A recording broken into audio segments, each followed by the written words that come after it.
investidores, meu nome é Vitor Costa, especialista offshore da XP International. Tema de hoje é super procurado ultimamente pelos nossos clientes: saída fiscal. Vale a pena eu me mudar? Não vale? Como eu faço? Se eu posso fazer? Custos? Processo? Enfim, vamos debater esse papo que está super em alta aqui com o Lucas Aguiar, sócio da HRSA Advogados, segunda vez aqui já no nosso programa, ajudando, né, os nossos investidores aí a ter mais eficiência não só na parte de Brasil, mas na parte offshore. Lucas, obrigado pela presença novamente. E aí eu já vou, obviamente, né, jogar essa bola para você. Saída fiscal. Como é que eu faço? Assim, primeira coisa, né, que o investidor me procura é: Vitor, quero pagar menos imposto. Tô pensando já em Uruguai. Tô pensando em Paraguai. O que eu faço? A gente vê bastante isso no dia a dia, viu, Vitor? Bom, primeiro agradeço o convite seu da XP, é um prazer estar aqui como sempre. Contem comigo. E, bom, esse assunto é algo que a gente vê bastante no dia a dia do direito tributário aqui no Brasil, né? As pessoas têm acesso, obviamente, à veiculação de muita notícia que às vezes trata justamente de uma possível eficiência tributária de outros países comparativamente ao Brasil, e muitas pessoas têm um interesse despertado a partir disso, né? Outras pessoas têm uma realidade profissional que as leva a ser profissionais expatriados, ou uma decisão de vida, já está no momento de aposentadoria, tem o desejo de seguir para um outro país, mudar, né, se estabelecer em outro local. Enfim, várias razões que, caso a caso, cada indivíduo pode vir a passar e passe por esse dilema, e que as particularidades, obviamente, têm que ser analisadas.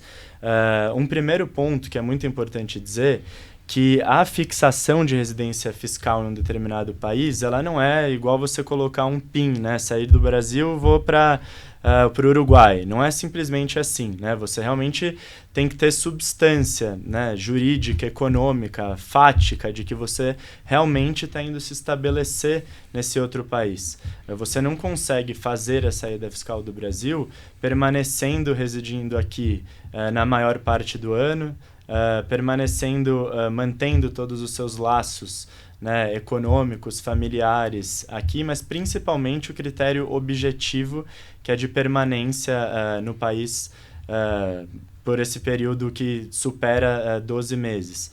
Né? Então, não era 183 dias? Desculpa. Isso, exatamente. Então, é majoritário, né? Eu digo, quando você permanece mais do que metade do exercício, você já se caracteriza como residente fiscal no Brasil. Existem situações excepcionais e que você veio como estudante, como você veio como um profissional representando um outro país, né? Você é um funcionário público, etc. Mas, como regra geral, para a grande maioria dos casos, o Brasil adota um critério objetivo para a caracterização de residência fiscal aqui, que é a permanência por mais 183 dias.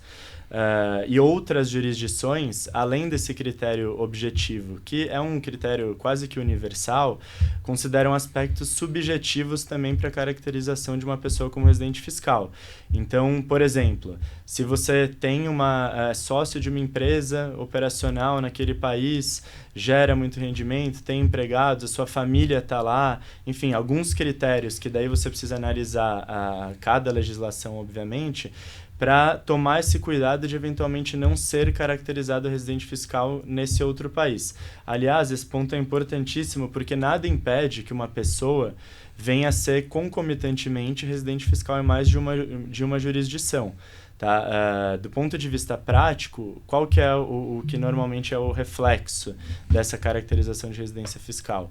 É aquele respectivo país no qual você se torna residente fiscal ter competência tributária para exigir tributos sobre os seus rendimentos, né? Sejam de fontes locais, sejam de fontes no exterior, a depender da característica de cada legislação. O Brasil, por exemplo, é um país que adota a tributação universal da renda. Então, uma pessoa, uma vez residente fiscal no Brasil, tem os seus rendimentos tributados tanto de fontes brasileiras quanto de fontes estrangeiras. Então, tem um imóvel no exterior, essa venda também é tributável no Brasil. Prestei um serviço para um não residente, para um contratante estrangeiro, esse rendimento, embora advindo de uma fonte estrangeira, também é tributável no Brasil. Então, basicamente, a caracterização de residência fiscal atrai a competência para este determinado país tributar os seus rendimentos. E por isso que é tão relevante. Aí muita gente pode pensar, mas isso gera uma potencial bitributação do rendimento, porque no exemplo que eu dei, tem um imóvel em Portugal, sou brasileiro, sou residente fiscal aqui no Brasil. Se eu vendo esse imóvel em Portugal, isso é tributável no Brasil? Como eu acabei de dizer, potencialmente sim, porque o Brasil tributa renda em escala universal. Portugal, obviamente, eu vou dar esse exemplo, mas você sempre tem que checar na jurisdição desse determinado país. Também tributa essa venda, né? Esse lucro dessa eventual venda desse ativo. E você tem que analisar, por exemplo, se Brasil e Portugal têm um tratado que permite a compensação do tributo eventualmente retido na fonte em Portugal aqui no Brasil. Então, assim, você consegue, em alguns casos, aproveitar uma eventual tributação no outro país aqui no Brasil. Mas fato é que a residência fiscal tem essa particularidade, né, de poder gerar um ônus tributário e, consequentemente, pesar financeiramente para a pessoa se ela não se planeja adequadamente. Então, a gente tem o objetivo e o subjetivo. O objetivo são 183 dias, vamos dizer assim, cravado, né? Exato. Entre aspas.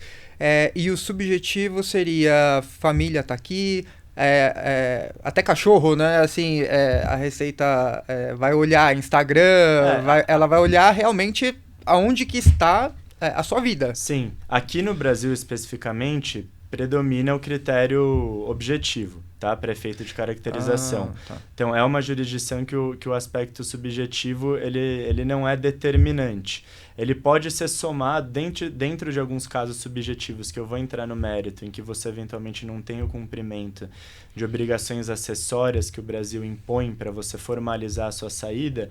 Esses outros elementos mais subjetivos podem agregar dentro de um procedimento de fiscalização, para você apresentar e trazer substância de que para demonstrar que você de fato não era residente fiscal no Brasil, por exemplo.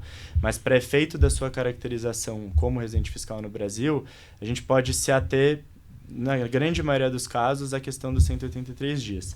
Tá? Inclusive, nesse ponto, é importante que as pessoas tenham ciência do seguinte, né? A partir do momento em que eu tomei a decisão de sair fiscalmente do Brasil, amadureci essa decisão, efetivamente mudei para outro país, tem algumas obrigações tributárias que a Receita Federal te impõe, né? Basicamente, você tem que transmitir o denominado comunicado de saída definitiva do Brasil, que é extremamente simples, tá? É simplesmente um formulário que você preenche indicando os seus dados, eventual procurador que vai te representar no Brasil, fontes pagadoras de rendimentos que vão continuar eventualmente te gerando rendimentos no Brasil, ainda que você saia, né, em definitivo do Brasil, e que você tem que notificar, né, avisar essas fontes pagadoras que você está se tornando não residente.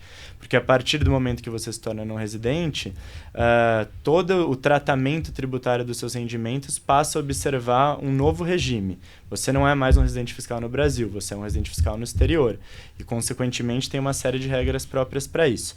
Além do comunicado, tá, que, como regra geral, ele é transmitido até o último dia útil do mês de fevereiro do ano subsequente ao da sua saída. Então, por exemplo, saí fiscalmente do Brasil em 31/12/2024. Eu sou obrigado a transmitir o comunicado de saída até o final de fevereiro de 2025. Então, para quem saiu, por exemplo, recentemente, tem essa janela agora desse final do mês para providenciar o comunicado. Mas isso eu esquecer. Assim, né? Quanto tempo eu tenho para dar essa saída? Isso tem alguma penalidade? Certo, vamos lá. Eu acho que é importante eu complementar isso que eu disse, puxando esse gatilho, porque além do comunicado de saída, a gente tem a declaração de saída definitiva do Brasil, que nada mais é do que uma declaração tal como a de imposto de renda, que você transmite, regra geral, né? No ano você tem que avaliar, mas até o final de maio. em que você informa muitos dados além do mero formulário que eu acabei de descrever, que é o comunicado de saída. Então, a declaração ela tem um prazo diferente, né, que é no ano subsequente até o final de maio, regra geral, e lá você vai informar toda a composição dos seus bens e direitos, né, na data da sua saída fiscal do Brasil, os rendimentos que você auferiu até a data da sua saída fiscal do Brasil, e vai prestar essas informações para a Receita Federal. Então, também é uma obrigação que é imposta a quem está saindo do Brasil, tal como o comunicado de saída. Então, é importante gravar isso. Essas duas obrigações que a gente chama de obrigações tributárias acessórias são importantíssimas. Comunicado de saída definitiva e declaração de saída definitiva do Brasil. Tá? Existem, sim, penalidades na eventual não transmissão desses comunicados, que muitas vezes elas estão basicamente atreladas a um percentual dos rendimentos que você ofere, com uma limitação de valor para aplicação daquela multa. Então, caso a caso, é importante avaliar, mas sim, existe a combinação de uma multa na não transmissão. Mas o mais importante é o seguinte: o comunicado de saída é a obrigação que formaliza a sua saída fiscal do Brasil. Então, a Receita Federal ela se atém muito à transmissão ou não desse comunicado, porque caso você não transmita, ela pressupõe que você ainda é residente fiscal no Brasil, né? A legislação tributária, a rigor, ela estabelece que a partir de 12 meses da sua saída fiscal, da sua saída, né, permanente do Brasil fisicamente, você pode presumir que a pessoa deixou de ser residente fiscal no Brasil. Mas do ponto de vista de informação de sistema perante a Receita Federal, não necessariamente ela vai ter esse cruzamento imediato que vai detectar que aquele determinado indivíduo que não transmitiu o comunicado de saída, ele efetivamente saiu do Brasil, por exemplo, em 31 de 2 de 2024, não vai ser em 31 de 2 de 2025, porque passaram os 12 meses, que automaticamente a sua situação no sistema vai constar como não residente. Não é assim. Então, do ponto de vista prático, significa que essa pessoa ela vai ficar sujeita a uma eventual fiscalização em que ela vai ter que demonstrar documentalmente que ela, embora tenha deixado de transmitir o comunicado de saída, efetivamente não é mais residente fiscal no Brasil. E aí a gente entra numa seara, obviamente, subjetiva, de apresentar a documentação que cada pessoa vai dispor a depender do seu caso. Então, eu tenho um contrato de trabalho com o meu empregador estrangeiro, eu tenho o carimbo do meu passaporte, tenho como comprovar que eu não retornei ao Brasil, eu adquiri tais ativos no exterior. Daí você monta, obviamente, as informações que se aplicam para o seu caso para você conseguir comprovar que, a despeito do descumprimento da obrigação acessória de transmitir o comunicado de saída definitiva, você se tornou não residente fiscal. O risco que você tem, e existem muitas autuações nesse sentido, fiscais, é de ter uma controvérsia em relação à Receita admitir que você, de fato, passou a ser não residente. E pelo Brasil, de novo, adotar a tributação universal da renda, o risco que você tem é que os seus rendimentos no Brasil continuem a ser tributados de acordo com o regime de um residente fiscal aqui e, além disso, que eventuais rendimentos que você oferiu no exterior desde a sua saída também tentem ser tributados pelas autoridades fiscais brasileiras, porque nesse período as autoridades daqui não te consideraram como não residente. Então, assim, tem muita questão envolvida de possíveis desdobramentos que transcendem a penalidade. A mera penalidade pelo descumprimento da obrigação acessória é relevante, mas muito além disso é o risco de você ter que enfrentar essa discussão com a Receita Federal e, eventualmente, ter a tentativa de tributação dos seus rendimentos no exterior aqui no Brasil, né? E aí pode ser uma jurisdição que você pode vir a aproveitar de uma compensação do imposto na fonte ou não. Então, o tema realmente pode tomar um rumo muito expressivo do ponto de vista de um débito a ser discutido aqui no Brasil. Trazendo para o prático, vamos supor que eu sou um investidor, tenho X valor aqui no banco, dei a saída definitiva, mas não comuniquei, né? Simplesmente me mudei. E eu vou dar um outro exemplo, que eu tenho um imóvel e eu recebo lá uma renda onde eu também não dei, né, as informações necessárias para a Receita. Uhum. Então, na prática, pode acontecer uma multa em cima dos investimentos, pode acontecer uma multa em cima do imóvel, e aí automaticamente esse imóvel, né, se eu não pagar, ele pode ser penhorado. É mais ou menos assim?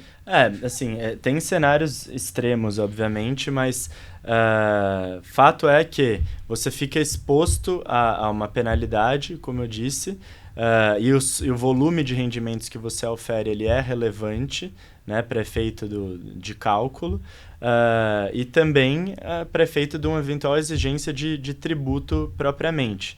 Né? Então, realmente tem esse reflexo que gera muita preocupação e tem inúmeros casos concretos no âmbito do Tribunal Administrativo, que é o Conselho Administrativo de Recursos Fiscais, o CARF, em que esse tema é muito debatido. Tem vários casos concretos, porque é importante dizer o seguinte: tem pessoas que saem do Brasil e cometem o erro fiscalmente do Brasil, se tornam não residentes, e continuam transmitindo a declaração de imposto de renda no Brasil.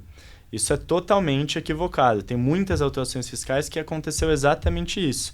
A pessoa anualmente continua transmitindo a declaração de imposto de renda aqui.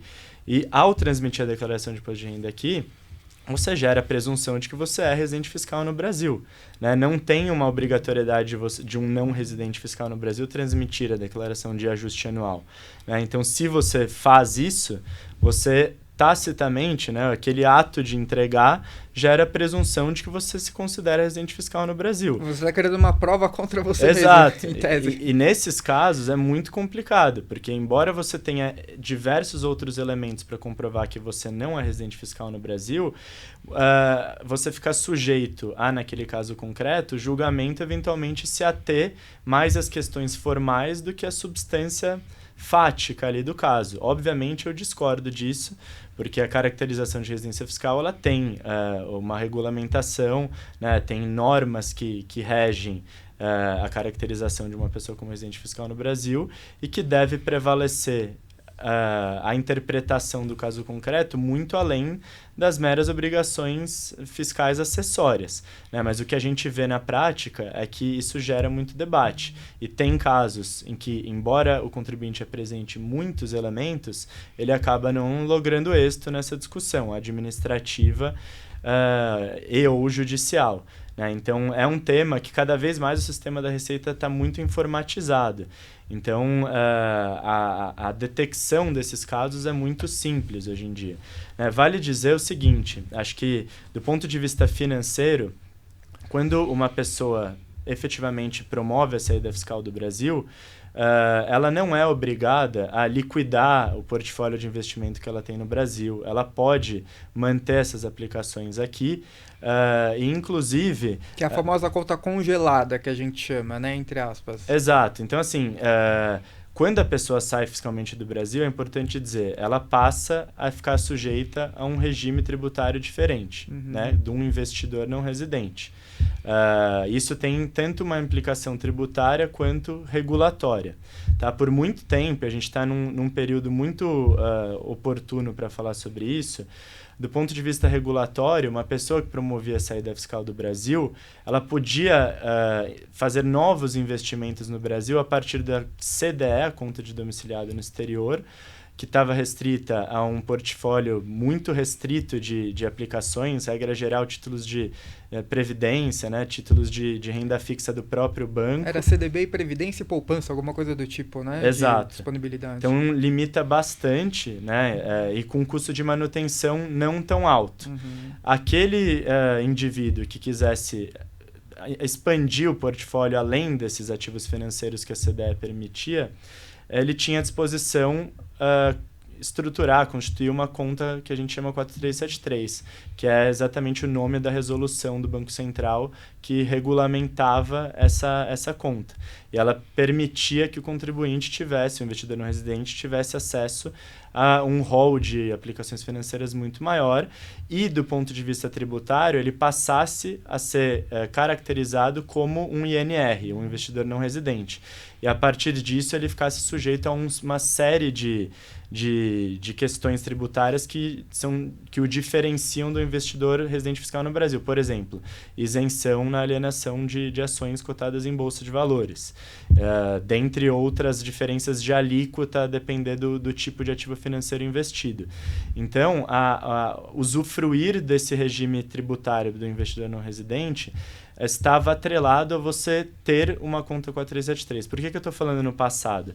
Porque no final de 2024 a gente teve uma resolução nova, né, do Bacen e do Conselho Monetário Nacional, número 13, que basicamente mudou, promoveu uma série de alterações regulatórias em relação a como um não residente pode manter aplicações financeiras no Brasil. Simplificou uma série de elementos, né, tanto perante representação à instituição financeira custodiante da carteira de investimentos, e que tende, obviamente, uma vez incorporado por todas as instituições financeiras brasileiras, a fazer essa transição da CDE e da 4373 para essa nova conta, né, que vai estar sujeito a novos elementos de compliance que a instituição financeira vai exigir, novos custos de manutenção, mas fato é que houve uma certa simplificação. Não tem mais essa dicotomia, esse dilema de vou ter uma CDE ou uma 4373. Daqui em diante, obviamente, é super recente, o assunto ainda está sendo amadurecido. É a CNR que a gente está chamando, certo? Conta de não residente. Exato. Mas que ainda, como você pontuou, é nova.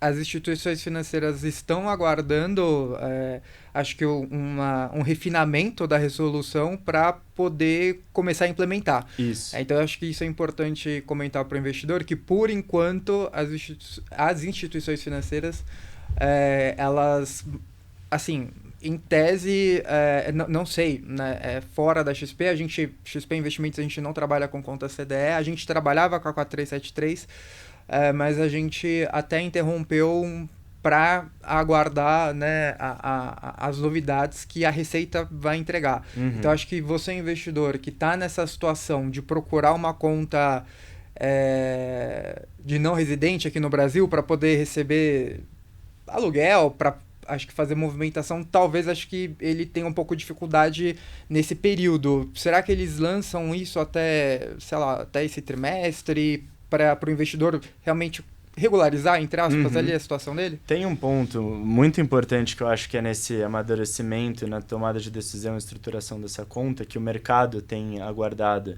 ansiosamente, que é uma eventual manifestação formal por parte da Receita Federal. Por quê? A Receita Federal, por meio de um ato declaratório interpretativo número 1 de 2016, ela basicamente defende um entendimento que é como, do ponto de vista prático, é como se fosse um exit tax. O que isso significa? Eu estou saindo fiscalmente do Brasil, tenho um portfólio de investimento no Brasil, tem lucros, né, acumulados, mas não realizados nesses papéis, nesses ativos que compõem a minha carteira, e a minha mera saída fiscal, a rigor, não gera uma realização de todo esse lucro. Sim. Eu estou mantendo esses ativos e vou continuar sendo um investidor. A rigor, enquanto eu não realizasse, não liquidasse, né, os ativos propriamente, eu não teria essa renda. Mas a Receita Federal entende que para eu poder usufruir do regime do investidor não residente, que, como eu disse, tem algumas vantagens fiscais, eu teria que tributar esse lucro atrelado aos meus ativos financeiros, e gera, obviamente, um ônus altíssimo de recolhimento desse tributo, para que eu, como uma condição para poder usufruir desse novo regime e continuar investindo no Brasil. E é justamente a expectativa do mercado agora. Diante dessa simplificação e não mais ter na mão do contribuinte optar pela CDE ou pela 4373, como que a Receita vai se posicionar? Será que a resolução número 13 ela vai alterar o entendimento da Receita Federal enquanto a tributação em razão da mera saída fiscal do Brasil ou não? Isso vai ser super relevante para as pessoas tomarem a decisão com mais segurança jurídica, né? Eu, particularmente, acredito que a Receita tende a se posicionar no mesmo sentido, a despeito de eu não concordar. Mas esse é um elemento que vai trazer mais segurança tanto para o mercado, para as instituições financeiras que têm responsabilidade, né, inclusive tributária perante a exigência desse tributo do cliente, quanto dos próprios clientes para eles ficarem à vontade. né? É importantíssimo que o tema seja analisado com o devido cuidado, porque o interesse deveria ser que as pessoas continuassem investindo no Brasil, mantivessem suas carteiras no Brasil e não se precipitassem e liquidassem todas as posições que tem aqui por uma insegurança jurídica tributária, né? Mas fato é que esse é um elemento super importante na saída fiscal, além das obrigações acessórias que a gente conversou. Então ele dá a saída definitiva e precisa entregar um documento para a instituição financeira avisando que ele saiu, obviamente, né? Uhum. E aí automaticamente a conta, porque o que a gente vê muito às vezes é o investidor que não faz essa formalização e aí ele continua movimentando a conta, continua, né, reinvestindo os dividendos, porque pelo meu entendimento até agora ele pode manter o que ele teve no Brasil até aquela data, mas novos rendimentos ele deveria remeter para fora. Seria isso? Ou ele remete para fora ou ele vai transferir para uma conta CNR. É mais ou menos isso? Por exemplo, venceu um CDB na minha conta. O que eu faço com esse vencimento? Eu posso reinvestir ou mando para a conta de fora ou para minha nova conta CNR quando surgir? Sim, o que a gente vê do ponto de vista prático é justamente o portfólio estruturado, montado previamente à saída fiscal, tem essa espécie de congelamento que você falou, porque eu construí todo esse portfólio enquanto residente fiscal no Brasil, e ele, a rigor, não ficaria sujeito a um novo tratamento tributário a partir da minha saída fiscal. Isso a gente vê que o mercado faz bastante. E, obviamente, uma vez gerada uma liquidez nova a partir desse portfólio, a reaplicação desse recurso aqui no Brasil, ela ficaria é muito mais sensível, né? Então, realmente, você fica sujeito a um novo regime tributário para a aplicação desses recursos. Você tem que aplicar numa nova conta, porque a partir desse momento que você está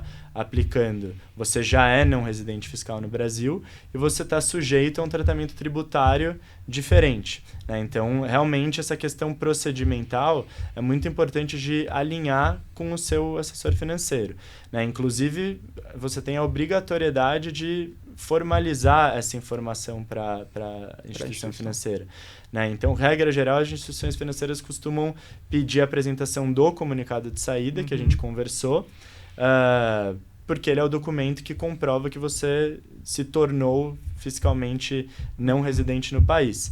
Então, uma vez apresentado e devidamente comunicado para a instituição financeira, ela própria vai adaptar, né, todo o sistema, porque ela, enquanto instituição financeira, tem obrigações tributárias próprias também de prestação de informação para a Receita Federal, e que se ela nunca tiver conhecimento que você se tornou não residente, ela vai continuar te tratando e prestando informações vinculadas ao seu CPF como se você fosse residente fiscal no Brasil. Isso tende a te gerar um problema, né? Algum tipo de fiscalização voltada exatamente a esse fato.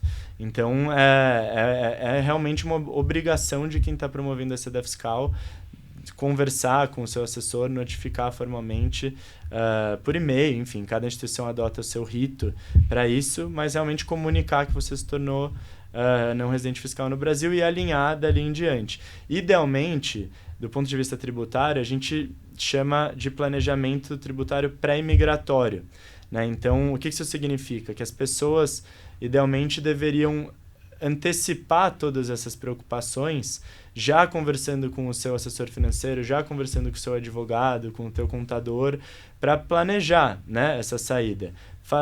Tanto para efeito de cumprimento das obrigações acessórias que você está sujeito, quanto para alinhar, né, procedimentos a partir da sua saída com as suas fontes pagadoras. Então, além de aplicação financeira, tem um imóvel no Brasil que me gera rendimento de aluguel.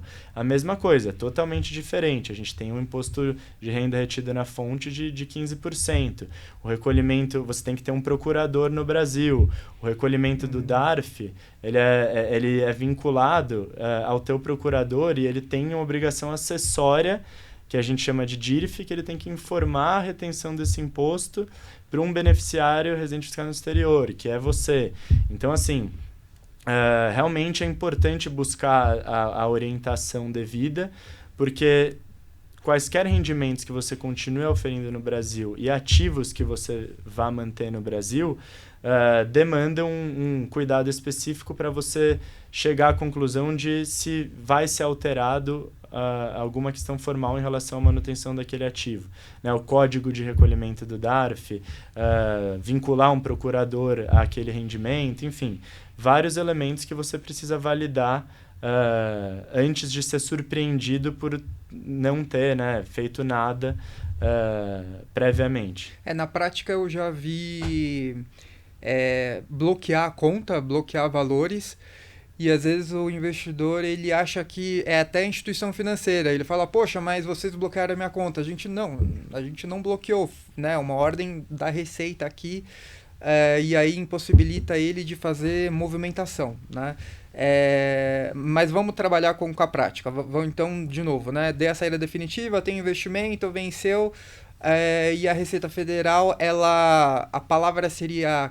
Ela não cancela o seu CPF, né? Não. Ela simplesmente vai fazer uma trava até que você justifique a sua questão fiscal. É mais ou menos assim que funcionaria. Assim, pelo contrário, a questão do cancelamento do CPF, porque você mantém o seu CPF, inclusive pessoas que nunca foram residentes fiscais no Brasil, mas que tenham ativos aqui, do ponto de vista regulatório, tem uma exigência de que passem a ser cadastradas no CPF.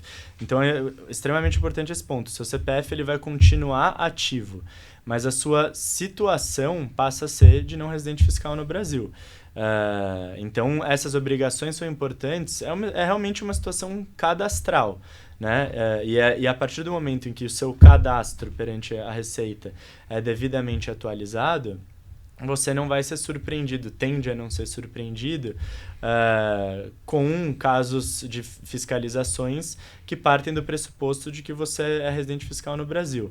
Então, realmente você continua tendo uma vinculação ao país, especialmente se você tem um fluxo de rendimento de fontes brasileiras, você vai ter, inevitavelmente, obrigação de recolher DARFs, né, no respectivo período, a depender da natureza do rendimento. Você vai poder analisar a possibilidade de compensação do imposto retido no Brasil com o imposto que você eventualmente vai dever sobre esse mesmo rendimento no seu novo país de domicílio. Inclusive, pegando esse gatilho, como você bem comentou no início aqui, existem países cuja atratividade do regime fiscal muitas vezes está atrelada a isentar ou eximir do recolhimento de tributos locais rendimentos de fontes estrangeiras. Então, tem alguns países hoje em dia que já oferecem isso, ou seja, me tornei residente fiscal na jurisdição X. Essa jurisdição X, ela vai me tributar localmente sobre os rendimentos que eu oferir lá. Então, aplicações financeiras que eu faça lá, um imóvel que me gera rendimentos de locação lá, N tipos de rendimento que eu possa ter. E ela me isenta, por exemplo, de tributar o rendimento de aluguel ou o rendimento de uma aplicação financeira que eu tenho no Brasil. Isso acontece já em algumas jurisdições e é o ponto que gera atratividade para muitas delas, porque a pessoa pode sair fiscalmente do Brasil sem liquidar os ativos que ela tem aqui. Ela pode manter, né, a fazenda, ela pode manter o imóvel que está alugado, ela pode manter as aplicações financeiras, pode manter a empresa que paga dividendos, né, operacional e etc., sem que a mera saída fiscal faça com que esse novo país tenha competência para tributar esses rendimentos. Mas isso, obviamente, depende da confirmação de quais são as características desse regime fiscal local, que muitas jurisdições hoje oferecem. Então, não é uma regra universal. Tá? Cada jurisdição hoje tem as suas particularidades, algumas delas têm o que a gente chama de flat tax, então é como se fosse um valor de tributo que você necessariamente vai recolher no exercício, como por exemplo acontece na Itália. Outras têm essa questão de isentar rendimentos em outras jurisdições e só tributar os que são dela, e a carga fiscal efetiva vai ficar significativamente mais baixa. Então é preciso amadurecer também, entender as regras locais dessa nova jurisdição para fazer eventualmente a sua saída fiscal. E de novo, né, ter a consciência de que não é uma liberalidade de simplesmente estou indo para aquele país porque eu quero ser tributado menos do que no Brasil. Não é tão simples quanto isso, né? Se você seguir essa cartilha, muitas vezes você pode continuar sendo caracterizado residente fiscal no Brasil e criar uma contingência que pode se materializar futuramente e você não está esperando por isso. Então tem que realmente ser uma decisão de vida, né? Não é simplesmente uma decisão... Ela até pode ter uma motivação fiscal para a pessoa tomar aquela decisão, mas ela de fato tem que se adaptar a vida dela à nova realidade de ser um residente fiscal naquele país e não ser no Brasil. Então ela tem que se ater às condições que ambas as jurisdições impõem para não ser surpreendida. A gente fala que o tributário é a cereja do bolo, mas não é o bolo inteiro. É o que você comentou, precisa entender se realmente a minha família vai se adaptar nesse novo cenário, se eu vou conseguir realmente comprovar, né, que eu me mudei, porque geralmente o investidor, ele é o que você comentou, né, é simplesmente vou sair, alugar um apartamento e, dado isso, eu dei a saída definitiva do Brasil e parei de pagar imposto aqui. Não é tão simples assim. Até mesmo, às vezes eu atendo cliente que está ali na fronteira do Paraguai, né? Eles falam para mim, não, eu só vou atravessar a rua aqui, eu já estou no Paraguai. Mas mesmo o atravessar a rua não é tão simples assim. Realmente você precisa fazer toda essa consultoria pré-imigração que você comentou. Exato, e muitas vezes alguns clientes também têm ativos não só no Brasil como no exterior, né? Então, sejam aplicações financeiras em outro país ou uma entidade offshore, um imóvel em outro país, e você tem que fazer essa validação no novo regime fiscal que você vá se tornar residente, qual é o tratamento para esse patrimônio que você tem fora e para a renda que esse patrimônio, além do Brasil, pode gerar, né? Qual o reflexo que isso tem nessa nova jurisdição, né? Então, é preciso também avaliar essa repercussão que os seus outros ativos e rendimentos ao redor do mundo podem te gerar nessa nova jurisdição. É realmente algo que demanda fazer conta, né? Se a principal preocupação for fiscal, não é tão simples como... fugir, né, entre aspas, fiscalmente do Brasil. Você tem que realmente avaliar todo o regime tributário local. E às vezes nem faz sentido a conta, porque ainda, né, pode ser que isso mude, claro, sem sombra de dúvida, ainda o Brasil tem uma das menores alíquotas de imposto de renda do planeta, né? Você pega, eu tava até lendo sobre Dinamarca, Suíça, que passa de 60%, né, de imposto. Então, às vezes faz sentido você manter aqui, né, sua residência fiscal. A gente que trabalha com o mercado internacional, é muito comum investidor perguntando para Estados Unidos, obviamente. Uhum. E aí, quando o investidor ele se depara com a alíquota do IR americano, ele já fala, pô, não, acho que eu prefiro ainda me manter como brasileiro, porque a alíquota lá acaba sendo maior. Exato. E aí esse investidor, ele acaba indo e vindo... assim, 2 vezes por ano. Isso é permitido, certo? Exemplo, poxa, me aposentei, estou construindo, né, uma vida nova, entre aspas, assim, nos Estados Unidos, comprei um imóvel, aluguei um imóvel, que seja, minha vida já está lá, mas pelo que você comentou, no qualitativo, eu poderia voltar a cada 6 meses, né, eu mantenho a minha vida, entre aspas, lá, durante 6 meses, eu volto pro Brasil, carimbo meu passaporte, isso é permitido, isso dá certo? O cômputo desse período de 183 dias é dentro do período de 12 meses, né? Então, eu não necessariamente preciso ficar ininterruptamente fora do Brasil. Eu posso fazer visitas dentro de um período de 12 meses, mas eu não posso somar um período de fixação, né, presença física no Brasil que supere esse período, sob pena de eu me caracterizar residente fiscal aqui. Então, a pessoa realmente não precisa ter essa preocupação de que vou ter uma limitação, se eu tiver uma emergência, preciso ir para o Brasil, mas eu não posso porque eu vou me caracterizar residente fiscal lá. Não. Você obviamente vai ter ainda uma vinculação com o país, cada caso é um caso, mas você pode vir aqui sem se ater à necessidade de deixar um período transcorrer. Só que, por outro lado, pessoas que façam muitas visitas para o país, tem que ter esse cuidado de contabilizar, né? Tem que ter o bom senso, vamos dizer regra assim. Geral, ninguém quer passar por isso, né? De ficar vendo, somando os dias para ver se você vai ou não extrapolar esse limite. E tem casos concretos que a gente vê na prática que tem pessoas que de fato acabam passando por essa situação.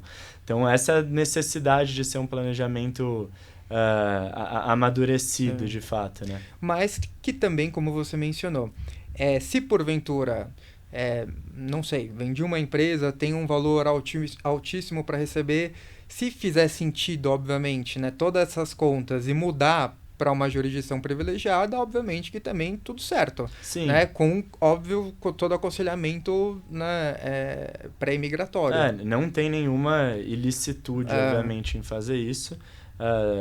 De novo, só é preciso que você realmente faça direito. Faça que de fato isso represente a saída fiscal.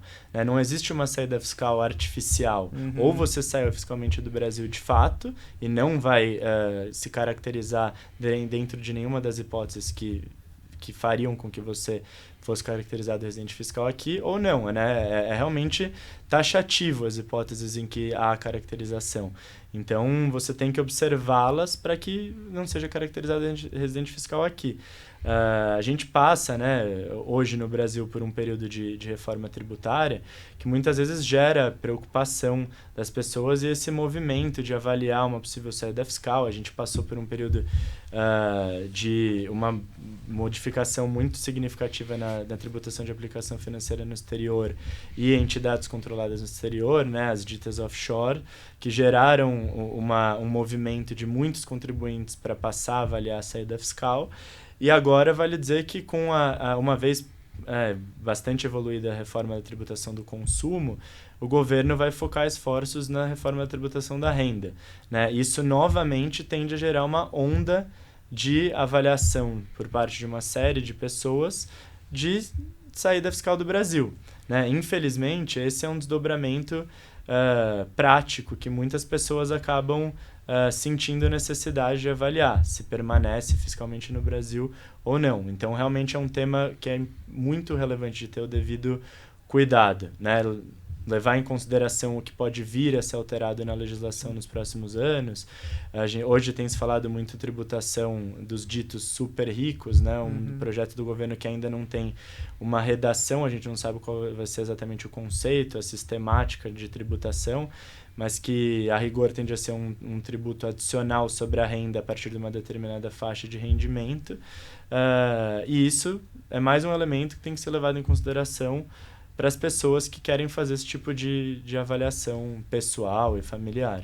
Até movimentações de ITCMD eu já vi, né? Poxa, vou alugar um apartamento numa outra cidade para eu tentar pagar menos imposto, mas obviamente isso também está sujeito a um sério risco de você não ser considerado residente daquele estado e obviamente você ser penalizado por causa disso. Exato. Só um ponto, Vitor, importante do ITCMD é que o fato de você manter um patrimônio no Brasil, ter herdeiros aqui ou no exterior e você passar a ser um residente fiscal no Brasil, não significa que você vai fugir de uma tributação da sua sucessão no Brasil, né, por ter ativos brasileiros.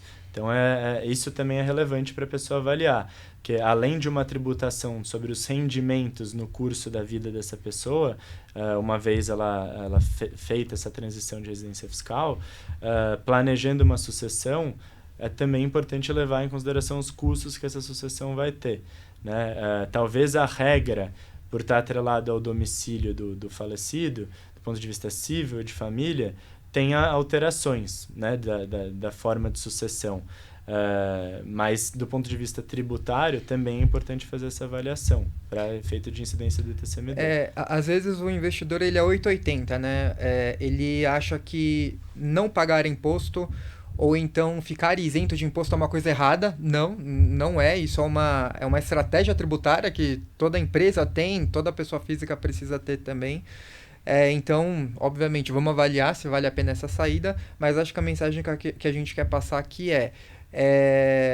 precisa avaliar um todo, obviamente, antes de você fazer essa mudança, e principalmente com um profissional, né? Porque se você for querer fazer sozinho, Claro, né, pode ser que dê certo, pode ser que, e isso eu sempre falo para o investidor, pode ser que a Receita Federal, ela nunca te olhe, né, você fique 10, 20, 30 anos numa situação irregular, mas como você bem mesmo mencionou, cada vez mais está integralizando o sistema, informação, e pode ser que amanhã você seja fiscalizado e você tenha uma penalidade.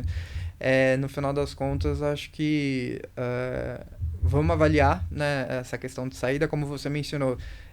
Toda vez que tem uma reforma tributária, essa pauta tá vindo, né? O investidor ele tá pensando, até porque ele está sendo hoje bombardeado de informação, né? Venha para o Paraguai, venha para o Uruguai, vou tentar aproveitar a minha cidadania italiana, portuguesa, mas precisa ser feito com muito cuidado. Aqui a gente, quando nós falamos de assessor de investimento, a gente passa essa abordagem um pouco mais simples, no sentido de, geralmente, vai para esse congelamento de conta, né? Entrega a declaração para o seu assessor ou para a área responsável, mas, né, isso é feito de uma maneira só da parte de investimentos, só da parte financeira. É importante que seja feito, né, um contexto da parte imobiliária, né, da parte civil, né, que seja. Dúvida sobre essa pauta que sempre tem, né? Busca o seu assessor de investimentos, sem sombra de dúvida, pelo menos ali um direcionamento inicial ele vai ter para te passar, e obviamente conta com, né, um advogado de confiança para poder te assessorar nessa pré-imigração. Eu acho que hoje na vida a gente precisa ter um médico, né, de confiança, um advogado de confiança. Minha avó falava muito isso, né? Um médico de confiança, um advogado de confiança, e hoje um assessor financeiro também de confiança. Acho que para montar o pacote completo ali, né, do nosso planejamento financeiro aí, né, familiar, pro resto da vida. Lucas, obrigado pelo papo. Obrigado, Foi excepcional. Acho que tirou dúvida demais da turma, porque essa pauta tá sempre vindo, e o volume de, infelizmente, eu não sei se é infelizmente ou não, mas tem aumentado o volume de saída fiscal do Brasil no site da Receita Federal. Mas muito obrigado pela participação de vocês. Até a próxima. Um abraço. Obrigado. Tchau, tchau.